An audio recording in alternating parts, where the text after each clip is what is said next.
పెళ్ళైన అమ్మాయి పెళ్లి కాని బావతో ప్రతిరోజు కొన్ని గంటలు ఏకాంతంగా గడిపితే వింత కాకపోవచ్చు.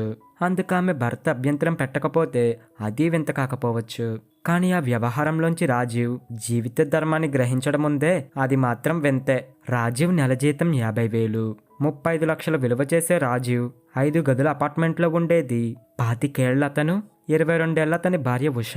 బేగంపేటలో లైఫ్ స్టైల్కి దగ్గరలో ఉన్న వాళ్ళ ఇంట్లో ఎప్పుడు కొలాయి తిప్పినా మున్సిపల్ వాటర్, ఎప్పుడు స్విచ్ ఆన్ చేసినా నేను ఉన్నాను అనే కరెంట్.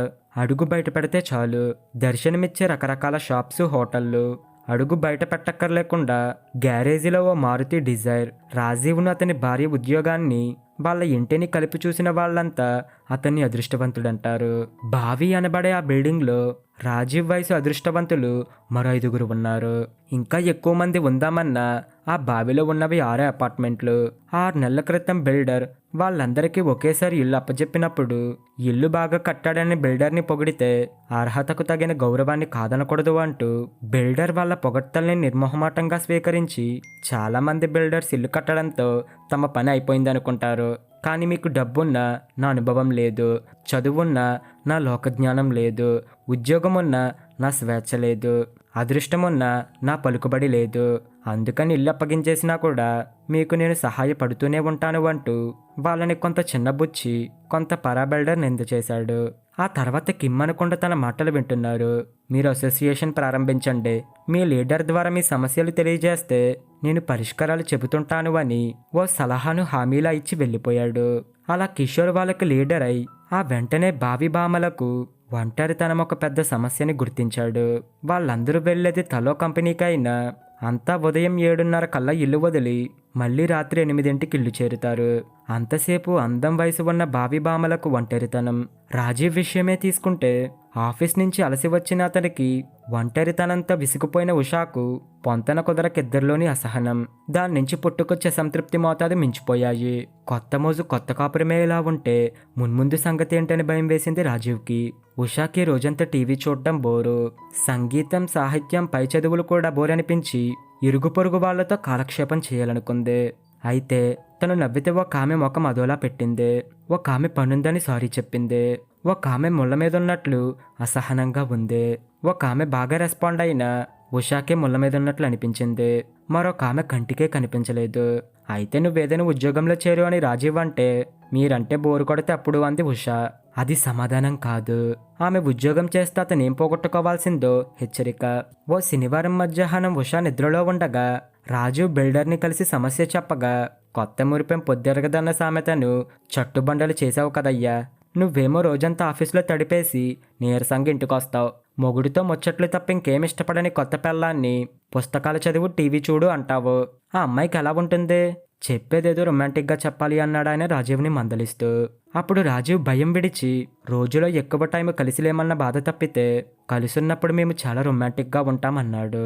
ఆయన ఇంప్రెస్ అయినట్లు, రొమాన్స్ శారీరక బంధం ఒకటి కాదు, ఒకటి శారీరక అవసరం. రొమాన్స్ గొప్ప అనుభూతి. అవసరానికి డబ్బుతోనే కాదు, శారీరక బంధంతోనూ ఆడుకునే మనుషులుంటారు. కాబట్టి స్నేహం ఉన్న స్త్రీ పురుషుల మధ్య కూడా సంబంధాలుండొచ్చు. రొమాన్స్ మాత్రం ప్రేమికులకు, దంపతులకు మాత్రమే పరిమితం అన్నాడు ఆయన. ఆయన అంతర్యం గ్రహించలేక, చెప్పేదేదో సూటిగా చెప్పు అన్నాడు రాజీవ్. అవునులే, నువ్వు మరీ కుర్రాడివి, మానవ మనస్తత్వాన్ని కాచి వడబోసిన నా మాటలు కాస్త సూటిగా చెప్తే తప్ప నీకు అర్థం కావలే అంటూ నవ్వి, నీ భార్యకు సలహాలు ఇవ్వడం మానేసేయ్, నువ్వామెను ఎంతగా మిస్ అవుతున్నదో చెప్పి ఆమెను అదే పనిగా పొగుడు అన్నాడు బిల్డర్. అవన్నీ చేశాక నీ దగ్గరకొచ్చాను అన్నాడు కాస్త విసుగ్గా. అప్పుడు ఆయన సాలోచనగా, ఆడవాళ్లకు సాటివారిలో సాటి లేని వారనిపించుకోవాలని ఉండడం వల్లే చీరలు, నగలు, సౌందర్య సాధనాలు వగేరాలపై మోజు, పెళ్ళైన కొత్తలో భర్తపై మోజుతో మరుగున పడ్డ సరదాల్ని సాటి ఆడదే పునరుద్ధరించగలదు. మన బావిలో ఆడవాళ్ళందరినీ తరచుగా ఒక చోట కలిపితే వాళ్ళు రెచ్చిపోయి షాపింగ్ చేస్తారు. వాళ్ళ షాపింగ్కి ఎంత ఎక్కువ సహకరిస్తే భర్త అంత ఎక్కువ రొమాంటిక్ అన్నమాట. అంతే, రొమాన్స్ ఒక్కసారిగా మాటల నుంచి డబ్బుకు మారిపోతుందన్నాడు ఆయన. డబ్బు ఖర్చుకు నేను రెడీ, కానీ భావి భామలను తరచుగా ఒక చోట కలిపేది ఎలా అన్నాడు. సెలవు రోజుల్లో సకుటుంబంగా కలవండి, క్రమంగా ఆడవాళ్ళంతా దగ్గరవుతారు. ఆ తర్వాత వాళ్ళని విడదీయడమే పెద్ద సమస్య. ఎందుకంటే అబ్బాయిలు కలిసినంత తొందరగా అమ్మాయిలు అమ్మాయిలతో కలవరు. కలిశాక అమ్మాయిల మధ్య ఉండే చనువే వేరు. ఈ ఉపాయం ముందు మీ కిషోర్కి, తర్వాత మీ బావులందరికీ చెప్పాను. నువ్వు ఆఖరివాడివి. కిషోర్ ఈరోజు బావిలో టెర్రస్ మీద మీటింగ్ కూడా పెడతానన్నాడు అన్నాడు బిల్డర్. రాజీవ్ తెల్లబోయి చెప్పింది అందరికి మళ్ళీ మళ్ళీ చెప్పడం ఎందుకు? కిషోర్కి చెప్పానని ఒక మాట అంటే సరిపోయేది కదా అన్నాడు రాజీవ్. మీరు మాత్రం ఒక్కొక్కరైనా దగ్గరకొచ్చే బదులు కిషోర్ని పంపచ్చుగా. మీ అహం మీది. మరి సాయంత్రం మీటింగ్లో కిషోర్ నాకు క్రెడిట్ ఇవ్వడేమోనని నా జాగ్రత్త నేను పడ్డాను. నా అహం నాది అన్నాడు బిల్డర్. సాయంత్రం కిషోర్ ఆధ్వర్యంలో బావి టెర్రస్ మీద బావి భర్తలు మీట్ అయ్యారు. ముందుగా కిషోర్ తెలుసు మొర్రో అని గోలపెట్టిన వినకుండా స్త్రీ పురుషుల మనస్తత్వాల భేదాలు వివరించి సమస్య పరిష్కార మార్గం చెప్పాడు. ఎక్కడ ప్రజాస్వామ్యం ఉంటుందో అక్కడ నాయకులతో పాటు అనుచరులు ప్రతిపక్షం ఉండడం సహజం. వాళ్ళు అనుచరుల్లా కిషోర్ని సమర్థిస్తే నరేంద్ర ప్రతిపక్షమై సమస్య నా భార్యదే, పరిష్కారానికి సంబంధించిన నిర్ణయం కాబట్టి నాకో రోజు గడువు కావాలి అన్నాడు. ఇది ఉషకు తెలిస్తే నరేంద్రతో పోల్చి దెయ్యబట్టడం ఖాయం. భార్య గురించి ఇలా ఆలోచించాలని తోచనందుకు అందరూ తడబడి నరేంద్ర మాటకు సరేనన్నారు. ఆ రాత్రి ఉషకు జరిగింది కాస్త మార్చి కిషోర్ ప్రతిపాదనకి ప్రతివాడు గంగిరెద్దులా తల ఊపేశాడు. ఈ విషయంలో నిర్ణయం తీసుకోవాల్సింది పెళ్ళమని నేను చెప్పేదాకా ఒక్కడికి స్ఫూరించలేదు అంటూ నరేంద్ర క్రెడిట్ కాజేశాడు. అశ్వత్థామ హత అన్న సగం అబద్ధంతోనే ధర్మరాజుకి కురు సామ్రాజ్యం దక్కింది.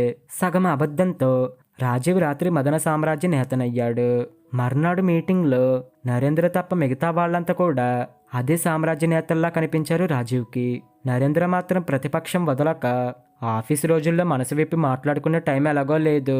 కనీసం సెలవప్పుడైనా ఏకాంతంగా గడుపుదామంటుంది నా భార్య అన్నాడు. కిషోర్ ముఖం ఎర్రబడింది. Man is social animal. If he's not social he's only an animal అన్నాడు కాస్త కోపంగా. అయితే మనం బావిలో బదులు ఏ రవీంద్ర భారతిలోనో కలుద్దాం. అక్కడ వేల కొద్ది జనం ఉంటారు. బోలెడు సోషల్గా ఉండొచ్చు అన్నాడు నరేంద్ర వ్యంగ్యంగా. ఏం సోషల్ గ్యాదరింగ్కి బావిలో 12 చాలరా అన్నాడు కిషోర్ వ్యంగ్యంగా. 12 ఎందుకు? ఇద్దరంటేనే కదా నీకు కోపం వచ్చింది అన్నాడు నరేంద్ర. కిషోర్ కాస్త తగ్గి ఓ బిల్డింగ్లో ఉంటున్నప్పుడు అంత ఓ తాటి మీద నడిస్తే బాగుంటుందని అలా అన్నాను. నీ ఇష్టం లేకపోతే బలవంతం లేదు అన్నాడు. సామూహిక ప్రయోజనం కోసం నేను మీతో పాటు ఒక తాటి మీదే నడుస్తాను. వ్యక్తిగత జీవితంలో మాత్రం ఎవరి తాడు వారిది అన్నాడు నరేంద్ర. అయితే నువ్విక వెళ్ళొచ్చు అన్నాడు కిషోర్ అసహనంగా. నరేంద్ర వెళ్ళాక వాళ్ళంతా అతన్ని కాసేపు కసితీరా తిట్టుకున్నారు. ఆడవాళ్ళు పోటీపడి షాపింగ్ చేస్తే డబ్బు ఖర్చని భయపడ్డాడని, భార్య మీద నమ్మకం లేక ఆమెను వాళ్ళకి దూరంగా ఉంచాలనుకుంటున్నాడని నిర్ణయించారు. బావి భామలందరిలోకి చిత్ర ఎక్కువ అందగత్తె అని, నరేంద్ర కంటే అందగాళ్ళమని ఎవరికి వాళ్ళు అనుకునే వాళ్ళ అహానికి రెండో కారణమే ఎక్కువ తృప్తినిచ్చింది. అప్పుడు అందరూ సెలవు రోజు మీటింగ్లు ఆడవాళ్ళని ఒంటరితనం బారి నుంచి రక్షించడానికని మర్చిపోయి సెలవు రోజుల్లో పార్టీలు నరేంద్ర అసూయపడేంతగా అదిరిపోవాలని, చిత్ర అతడి మీద విప్లవ శంఖం పూరించాలని, ఆడవాళ్లకు నరేంద్ర మీద చిత్ర మీద యావగింపు పుట్టించాలని నిర్ణయించారు. అందుకు రాజీవ్ ఆ రాత్రే శ్రీకారం చుట్టి ఉషా ముందు నరేంద్రను పురుషహంకారంగా చిత్రించాడు. ఆమె ఆవేశపడి కలుస్తామన్న నరేంద్రను చిత్రను మనతో కలుపుకోవద్దు అందే. అప్పట్నుంచి సెలవు రోజుల్లో బావిలో 5 కుటుంబాలు ఒకటయ్యాయి. ఒక్కో రోజు ఒక్కో ఇంట్లో సమావేశం. మగువలంతా ఓ జట్టు, మగవాళ్లంతా ఓ జట్టు. కబుర్ల ఇంధనమై ఇచ్చిన ఉత్సాహంతో మహిళలు వంట చేస్తే మగవాళ్లు కబుర్లాడితే ఉద్రేకంగా కాటసాడేవాళ్లు. కలిసి విందు చివర్లో తాంబూలం. ఒక్కోసారి బావి బయట ఇందిరా పార్కుకో, ఎన్టీఆర్ గార్డెన్స్కో, ట్యాంక్ బండుకో, రామోజీ ఫిలిం సిటీలో పిక్నిక్కి వెళ్ళి అదే తరహాలో ఎంజాయ్ చేసేవాళ్ళు. ఖర్చుకు తడుముకునేవాళ్ళు కాదు. పేకాట, సినిమాలు, షాపింగ్ వగేరాలు బావి బామలకిచ్చిన కొత్త ఉత్సాహం రాజీవ్కి ఉషను చూస్తే స్పష్టమవుతుంది. ఫిర్యాదులు నసలోపించడంతో రాజీవ్కి ప్రతి రాత్రి వసంతరాత్రి, ప్రతి రాత్రి పైరగాలి. 6 నెలలు గడిచిన నరేంద్రకు వాళ్లపై అసూయ పుట్టలేదు. చిత్ర వాళ్ళను కలుసుకునే లేదు. ఉండబట్టలేక వాళ్లే వెళ్ళి చిత్రాన్ని అడిగితే నాకు కబుర్లు నచ్చవు, షాపింగ్ సరదా లేదు, చిన్నప్పుడు కూడా ఎవరితోని కలిసేదాన్ని కాదని, ఒంటిపిల్లి రాకాసి అనేది మా అమ్మ అనేసి వదులుచుకుంది.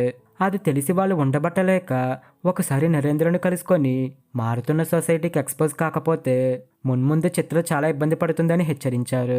బదులుగా కాస్మోటిక్స్, ఫాస్ట్ ఫుడ్ లాంటివైతే సొసైటీలో వచ్చే మార్పులకి ఎక్స్పోజ్ కాకపోవడమే మంచిది. సంగీతం, సాహిత్యం, చిత్రలేఖనం, సినిమాలు, రాజకీయాలు వగేరాలను శ్రద్ధగా అధ్యయనం చేసే మా చిత్రాభిరుచులు వనమూలికలు ఇంటి భోజనంలా ఎప్పటికీ నిత్యనూతనం. నేను ఆమెలో మార్పు కోరడం లేదు అన్నాడు నరేంద్ర. ఇది ఉషకి చెప్పి వేళాకోళంగా రాజీవ్ నవ్వితే ఎందుకో ఉష నవ్వలేదు. ఆ తర్వాత నుంచి తన ప్రవర్తనలోని మార్పు వచ్చింది. షాపింగ్ తగ్గించి పుస్తకాలు చదవటం, పాటలు వినడం మొదలుపెట్టింది. మంచిదేగా అనుకున్నాడు. కానీ రాజీవ్ ఒక రాత్రి ఇంటికొచ్చి స్నానం చేశాక తన దగ్గరికి తీసుకోబోతే కాసేపు మంచి కబుర్లు చెప్పుకుందామంది. మంచి కబుర్లంటే సాహిత్యంలో పాత్రలు, పాటల్లో విశిష్టత అని తెలుసుకొని నువ్వు చెప్పేవి మనసుకు సంబంధించినవే, ఇప్పటి వయసుకి తగ్గట్లుందామంటూ ఆమెను సున్నితంగా మందలించిపోయాడు. మనసు మంచిదే, వయసు చెడ్డదన్నారో కవి ఓ సినిమా పాటలో అంది ఉష వెంటనే. అయితే వయసులో ఉన్న వాళ్ళు పెళ్లి చేసుకోకూడదా అన్నాడు వ్యంగ్యంగా. పోనీ ఇంకోలా చెప్తాను, మనసు రొమాంటిక్, వయసు శారీరక బంధం అంది ఉష. అంటే అన్నాడు. ఇంటికొస్తే ఆపగా కౌగిలించుకోవడం వేరు, కళ్ళల్లో ప్రేమను కురిపిస్తూ నువ్వు కాక వేరెవరైనా నవ్వలేరు వెన్నెల్లాగానో, ఆ కురులు ఇంద్రనీలలా పనులు అనో కవిత్వం చెబుతూ సున్నితంగా దగ్గరకు రావడం వేరు. వయసులో చెడ్డతనానికి మనసుకున్న మంచితనాన్ని రంగరిస్తే అది రొమాన్స్ అంది ఉష. ప్లీజ్ దీనికి కూడా సిలబస్ పెట్టి పెళ్లిని డిగ్రీ కోర్స్గా మార్చకు అంటూ ఆమె పెదాల్ని తన పెదాలతో మూసేశాడు. ఆమెది వయసే, అది చెడ్డదే. అందుకని ఆ క్షణంలో అతనికి సహకరించకుండా ఉండలేకపోయింది. ఉషాలోని మార్పు ఆమెకే పరిమితం కాదని గ్రహించాక చిత్రాన్ని ప్రభావితం చేయడానికి బదులు ఆ 5 ఆడవాళ్ళు తామే ప్రభావానికి లోను కావడం రాజీవ్కి చిత్రంగా అనిపించింది. అయితేనేం అభిరుచి పరంగా సంగీత సాహిత్యాల్ని తప్పుపట్టడానికి లేదు కదా అని అప్పటికి సర్దిపెట్టుకున్నాడు. కానీ కొద్ది రోజులకే భయపడాల్సిన భయంకర రహస్యం బయటపడింది. ఆ రోజు ఆఫీస్ పని మీద రాజీవ్ బాస్తో కలిసి కారులో ఊళ్ళోకొచ్చాడు. పని పూర్తయ్యేసరికి సాయంత్రం 5:30 అయింది. ఇంక ఆఫీస్కి వెళ్లే పని లేదని బాస్ రాజీవ్ని అపార్ట్మెంట్ దగ్గర దింపి వెళ్ళాడు. అక్కడ రాజీవ్కి బిల్డర్ కనిపించాడు, ఎవరితోనో మాట్లాడుతూ. రాజీవ్ని చూస్తూనే చిన్నగా నవ్వి ఇతడు సాగర్, పెద్ద నగల షాప్ ఓనర్ అంటూ అపరిచితుణ్ణి పరిచయం చేశాడు. రాజీవ్ చేయి చాపితే సాగర్ షేక్ హ్యాండ్ ఇచ్చి, మీ బిల్డర్ బిజినెస్ మైండ్, అందుకే నన్ను షాపు ఓనర్గా పరిచయం చేశాడు. కానీ మీరు నన్ను చిత్రబాబుగా గుర్తించుకోవచ్చు. చిత్ర అంటే మీకు తెలియదేమో, మీ అపార్ట్మెంట్లో నరేంద్ర భార్య అనేసి వెళ్ళిపోయాడు. అతడితో నీకెలా పరిచయం ఆశ్చర్యంగా అడిగాడు బిల్డర్ని. బిల్డర్ అదోలా నవ్వి, మన బావకి రోజు వస్తాడు, అతడు నాకు తెలియకపోవడం ఏంటి అంటూ గర్వంగా నవ్వాడు. అతన్ని దువ్వితప్పుడు బయటపడ్డ విశేషాలు రాజీవ్ ఊహించనివి. వర్కింగ్ అవర్స్లో సాగర్ రోజు ఇక్కడికొచ్చి 1 గంట నుంచి 5:30 దాకా చిత్రతో గడిపి వెళ్తాడు. లోపల ఏం జరుగుతుందో కానీ చిత్ర అతన్ని సాగనంపడానికి గుమ్మం దాకా కూడా రాదు. ఇదంతా రాంగ్, ఇక్కడికి రాడని మాత్రం నాకు తెలుసు. మరి ఇంతకాలం ఈ విషయం నాకెందుకు చెప్పలేదు నిష్ఠూరంగా అడిగాడు. బిల్డింగ్ ఎలాగుందో చూసిపోదామని అడపా తడపా వచ్చే నాకే చాలాసార్లు తగిలిన సాగర్ని మీ ఆడవాళ్ళు చూసే ఉంటారు కాబట్టి ఈ పాటికి నీకు తెలిసే ఉంటుందనుకున్నాను అన్నాడు ఆయన. ఇలాంటి విషయం తెలిస్తే ఉషా రాజీవ్కి చెప్పకుండా ఉండదు. బిల్డర్తో వాదనెందుకని వెంటనే ఇంటికి వెళ్లి కాలింగ్ బెల్ మోగించాడు. తలుపు తెరిచిన ఉషా రాజీవ్ని చూస్తూనే ఆశ్చర్యపడి మీరా అని పక్కకు తప్పుకుంది. రాజీవ్ లోపలికి వెళ్లి తలుపు మూసాక గమనిస్తే ఆమె చేతిలో అదృష్టం అనే పుస్తకం కనబడింది. పుస్తకం చిత్ర ఇచ్చింది. చలం గారి కథలు. గత శతాబ్దంలోని ఆడవాళ్ల గురించి ఇంత గొప్పగా ఆలోచించిన రచయితలున్నారని నాకు తెలీదు అంది ఉష. రాజీవ్ ఉలిక్కిపడి చలం పేరు తెలుసు, లేచిపోయిన ఆడవాళ్ళని సమర్థిస్తాడని, అక్రమ సంబంధాల్ని ప్రబోధిస్తాడని, ఆయన కథలు మా ఇంట్లో చదవనిచ్చేవారు కాదు అన్నాడు. నిజం తెలుసుకునేందుకు ఈరోజు మనిద్దరం కలిసి ఒక కథ చదువుదాం అభ్యర్థించింది. ఇప్పుడు నేను అర్జెంటుగా ఓ కొత్త కథ చెప్పాలి అంటూ రాజీవ్ సాగర్ వివరాలు చెప్పాడు. ఉషా నిరుత్సాహపడి కొత్త కథ అంటే ఇంకా ఏమో చెప్తారనుకున్నాను, మీరు చెప్పింది మా అందరికీ చాలా కాలంగా తెలుసు అందే. అంటే బిల్డర్ అన్నది నిజం, నీకేం తెలుసు చెప్పు అన్నాడు ఆశ్చర్యంగా. బిల్డర్ చెప్పిందే తను చెప్పి సాగర్ చిత్ర గాఢంగా ప్రేమించుకున్నారు. ఉన్నట్టుండి 2 కుటుంబాల మధ్య పచ్చగడ్డి వేస్తే బగ్గుమనేలా చెడిపోయింది. పెద్దల్ని ఎదిరించడం ఇష్టపడని చిత్రకు నరేంద్రతో పెళ్ళయింది. తానిక పెళ్లి చేసుకున్న సాగర్ ఇప్పుడు రోజు చిత్రాన్ని కలుసుకొని 4-5 గంటలు గడిపి వెళ్తుంటాడు.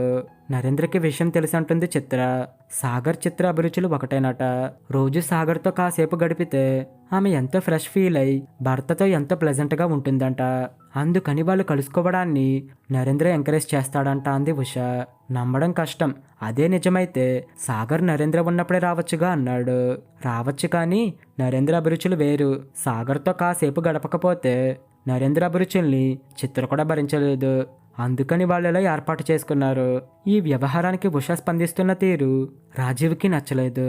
తనకు సాగర్తో ఉన్న అక్రమ సంబంధానికి భర్త ఆమోదముద్ర ఉందంటుంది చిత్ర. నువ్వు నమ్మావా అన్నాడు చిరాగ్గా. నేను అభిరుచుల్ని పంచుకోవడం గురించి చెప్తే మీరు అక్రమ సంబంధాలంటారేంటి అంది ఉష చిరాగ్గా. వరస కుదిరి ఏకాంతం దొరికితే మనసు మంచిదైన వయసు చెడ్డదే కదా అన్నాడు. కళ్ళతో నేనేం చూడలేదు కాబట్టి చెవులకు వినబడ్డ చిత్ర మాటలు నమ్మాను అంది నిర్లక్ష్యంగా. మన బావిలో ఇలాంటి భాగోతం జరుగుతుందని తెలిసాక ముందు మీ ఆడవాళ్లే పూనుకొని వాళ్ళిద్దరికి గట్టిగా బుద్ధి చెప్పాలి. అలాంటిది నువ్వు వాళ్ళని సమర్థిస్తున్నావా మందలించాడు. ఐశ్వర్యరాయ్ను సల్మాన్ ప్రియురాలన్నారు, తర్వాత వివేక్ ప్రియురాలన్నారు. ఇప్పుడు ఆమె అభిషేక్ని పెళ్లి చేసుకుంది. అయినా అభిమానుల్లో ఒక్కరైనా ఐశ్వర్యరాయ్కి కానీ ఆమె ప్రియులకు కానీ బుద్ధి చెప్పాలి అనుకున్నారా? ఆమెకో న్యాయం చిత్రకో న్యాయమా? వెంటనే నిలదీసింది ఉష. అదేం పోలిక? చిత్రకు పెళ్ళయింది, ఐశ్వర్యరాయ్కి పెళ్లి కాలేదు అన్నాడు చిరాగ్గా. పోని పెళ్ళైన హేమమాలిని భర్త అనుమతితో నటిగా కొనసాగుతూ తెర మీద ఎందరో హీరోలతో క్లోజ్గా నటించింది. ఇప్పుడు కాజల్, మాధురి కూడా నటిస్తున్నారు. వాళ్ళని ఎవరైనా తప్పు పడుతున్నారా? ఇది అంతేనని ఊరుకోవచ్చు కదా. ఏమనాలో తెలియక వాళ్ళు తారలు, వారి నటనకు ముగ్ధులైన అభిమానులు వాళ్ళని దేనికి తప్పు పట్టాలనుకోరు. కానీ సాగర్, చిత్రాలు మామూలు మనుషులు అన్నాడు రాజీవ్. వాళ్ళు మామూలు మనుషులా? బావిలో నా అంతటా 5 ఆడవాళ్ళు వాళ్ళకి వీర అభిమానులు అని వెంటనే ఉష అంటే ఉక్రోషపడి సమాజం ఎంతగా దిగజారిపోయింది. చెడిపోయిన వాళ్లకు అభిమానుల, అది లేడీ ఫ్యాన్స్ అన్నాడు. వాళ్ళు చెడిపోయారని మాకు తెలియదు, కానీ నగల వ్యాపారం చేసే సాగర్ ప్రియురాలితో ఏకాంతం కోసం ప్రతిరోజు 4 గంటలు స్పేర్ చేస్తున్నాడు. వర్కింగ్ డేస్లో రొమాన్స్ని మంచానికి పరిమితం చేసి సెలవు రోజు వస్తే చాలు భార్యలతో ఏకాంతానికి బదులు స్నేహితులతో పేకాటక ఎగబడే మీలాంటి మగాళ్ళని చూశాక అతడికి వీరాభిమానులం కాకుండా ఉండగలమా అంది ఉష. ఈ ఎదురుదాడి రాజీవ్ ఊహించలేదేమో. షాక్ తిన్నాడు. తేరుకునేందుకు కాస్త టైం పట్టింది. తమాయించుకున్నాక నువ్వన్నది రైటే, చిత్రలో ఉన్నది మీలో లేకపోవడం అందుకు కారణమని నీకు అనిపించలేదా అంటూ రాజీవ్ ఎదురుదాడి చేశాడు. ఉష తడుముకోలేదు. అందుకేగా మేము చిత్రకు వీరాభిమానులమయ్యాము. ఇంకా చెప్పాలంటే మేము నరేంద్ర సంస్కారానికి కూడా వీరాభిమానులం. చిత్రను చూసి ఉత్తమ అభిరుచుల్ని అలవర్చుకుంటూ సాగర్ వంటి ప్రియుడి సాంగత్యం కోసం కలలు కంటున్నాం. మా భర్తలకు సాగర్ వంటి కళాహృదయమో, నరేంద్ర వంటి సంస్కారమో ఇవ్వమని దేవుణ్ణి ప్రార్థిస్తున్నాం. దాంపత్య జీవితానికి నిర్వచనంలా ఉన్న మాటల్లో సగటు ఇల్లాలి ఆవేదన ధ్వనిస్తుంది. ఉన్నట్లుండి రొమాన్స్ శారీరక బంధం ఒకటి కాదు. శారీరక బంధం శారీరక అవసరం. రొమాన్సో గొప్ప అనుభూతి. అవసరానికి డబ్బుతోనే కాదు, శారీరక బంధంతోనూ ఆడుకునే మనుషులుంటారు. కాబట్టి స్నేహమున్న స్త్రీ పురుషుల మధ్య కూడా శారీరక బంధాలు ఉండొచ్చు. రొమాన్స్ మాత్రం ప్రేమికులకు, దంపతులకు మాత్రమే పరిమితం అన్న బిల్డర్ మాటలు గుర్తుకొచ్చి రాజీవ్ కళ్ళు తెరుచుకున్నాయి. చటుకున ఉష చేతి నుంచి అదృష్టం అందుకొని పద ఇద్దరం కలిసి చదువుకుందామన్నాడు రాజీవ్. అప్పుడే రాజీవ్ మనసు భావి భామలను దాటి భావి భామల గురించి ఆలోచించడం మొదలైంది. ఇది ఫ్రెండ్స్ ఈరోజు కథ. మీకు కనుక కథ నచ్చితే లైక్ చేయండి, షేర్ చేయండి. ఇలాంటి మరిన్ని కథల కోసం మా ఛానల్ని ఇప్పుడు సబ్స్క్రైబ్ చేసుకోండి. Thank you friends.